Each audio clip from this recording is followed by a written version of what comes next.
in for Katie Chats here in downtown Toronto with writer-director Stephen Dunn. How does it feel to have your film Life Doesn't Frighten Me in the Toronto International Film Festival? It's so exciting. I mean, it's such a great festival. It's really an honor to be a part of the selection, for sure. What did you do when you found out? It was actually kind of funny. I was in a workshop at the CFC, and they called me like in the middle of it while there was this crazy lawnmower going outside, and I couldn't hear like a word Magali was saying, and I was so like nervous because she kept coming in and out. But yeah, when I finally understood that we got in, I was pretty pumped. You've been a part of Pitch This as well as TIFF's emerging filmmakers. What do you think sets TIFF apart from other festivals?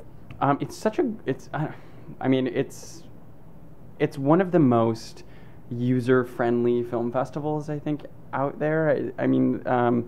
It's so accessible to the public. You can go see any range of Hollywood blockbuster to the most obscure German like vanguard film. There's such a great versatility in the types of films that TIFF exhibits at the festival that I think you can pretty much find something for everyone. What was the inspiration behind the making of your film Life Doesn't Frighten Me? Life Doesn't Frighten Me is about like a little awkward kid, and I guess the inspiration was my little awkward childhood. I don't know. Someone convinced me that I was ugly when I was a kid with this trick where if you close your left eye. Actually, I'm gonna do it to you. Okay, so if you close your left eye, okay, and follow my hand. Mm-hmm.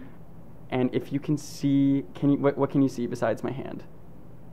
I don't know. Like my peripheral vision can see like the things behind your hand. Can you see your own nose? Yeah, I can see my. Well, someone convinced me that if you can see your own nose when you do that, it means you're ugly.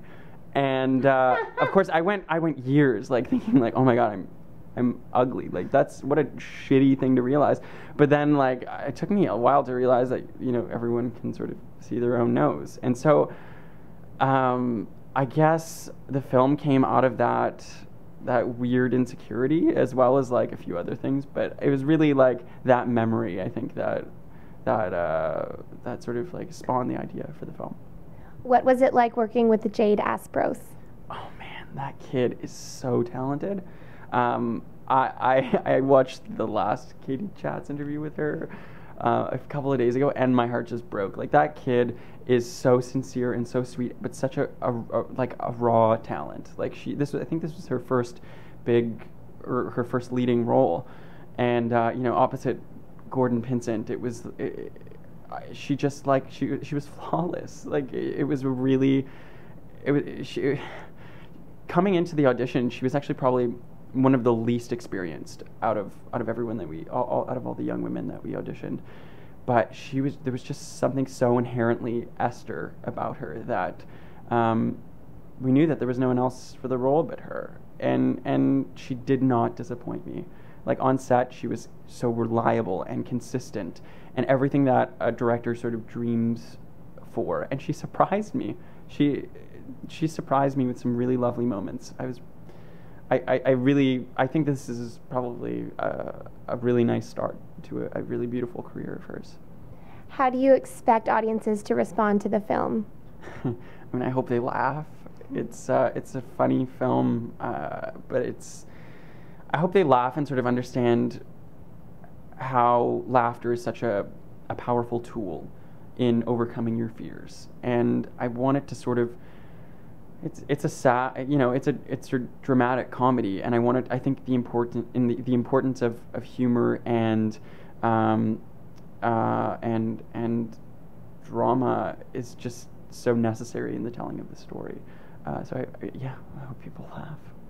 What's next for you? What types of projects do you hope to develop in the future? I'm in the Canadian Film Centre right now, so and I'm developing a feature film called Closet Monster, and I have another project as well that I'm developing called The Marksman. So they're two completely polar opposites, And so I'm just really focused on getting these 2 projects off the ground. And where can we find out more information on Life Doesn't Frighten Me and on the screening times online? The screening times it's Saturday and Sunday of the festival, the 8th and 9th of September, and it's in Shortcuts Canada Program 2. There's a Facebook group as well. Life Doesn't Frighten Me is the name of the Facebook page, and I think that's the majority of where you can find us.